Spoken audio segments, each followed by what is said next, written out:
बिस्मिल्लाहिर्रहमानिर्रहीम अस्सलाम वालेकुम। जी तो फ्रेंड्स, आज आपके साथ एक नई वीडियो शेयर करेंगे जो कि वॉशिंग मशीन के हवाले से है और वाशरूम की जो शीशा होता है और सोप केस होता है उसको कैसे साफ़ करना है वो बताएंगे।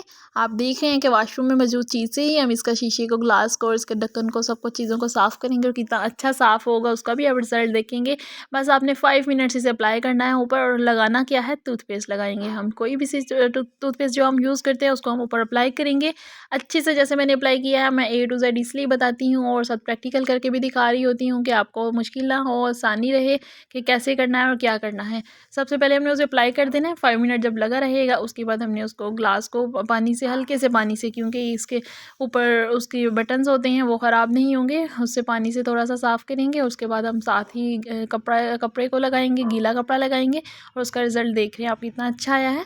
कि उसके साथ ही हम ये देख रहे हैं, हम साबुन रखते हैं और साबुन रखने के साथ ही वो साबुन भी एक वेस्ट होता है, गल जाता है। दूसरा, ये बहुत ज़्यादा गंदी हो जाती है। इन दोनों चीज़ों को भी हम सेम इसी तरह टूथपेस्ट अप्लाई करेंगे और पहले अप्लाई करने के साथ साथ उसको पानी से वॉश कर लेंगे। और जब पानी के साथ वॉश करेंगे उसका रिज़ल्ट आप देख रहे हैं कितना अच्छा ग्लास साफ़ हुआ है। उसके जो स्पॉट्स थे सारे, हर तरह के दाग उतर गए हैं और कम्प्लीटली वॉश हो गया है। बस अभी ड्राई नहीं हुआ, बाकी हम जो साथ साथ ड्राई करेंगे। आप देख रहे हैं कि कितना अच्छा सा ग्लास साफ़ हुआ है, उसके ऊपर कोई दाग इस टाइम नज़र नहीं आ रहा है। जैसे कि ड्राई होकर वाइट वाइट से दाग बन जाते हैं ग्लास पे, वो कोई भी नज़र नहीं आ रहा है। ये जस्ट एक टूथपेस्ट का कमाल था।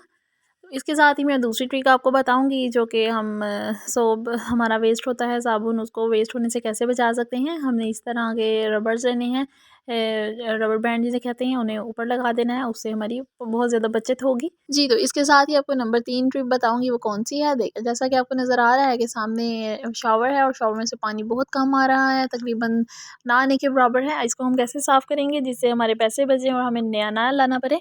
हमें कोई सी भी पिन ले लेनी है जो कि जस्ट ₹1 की भी मिल सकती है आपको। उससे हमने इसके सारे जो सुराख हैं उनको साफ़ करेंगे और जब सुराख साफ़ हो जाएंगे बारी बारी करके, तो देख देख सकते हैं कि पानी जो है कितना ज़्यादा आने लग गया है।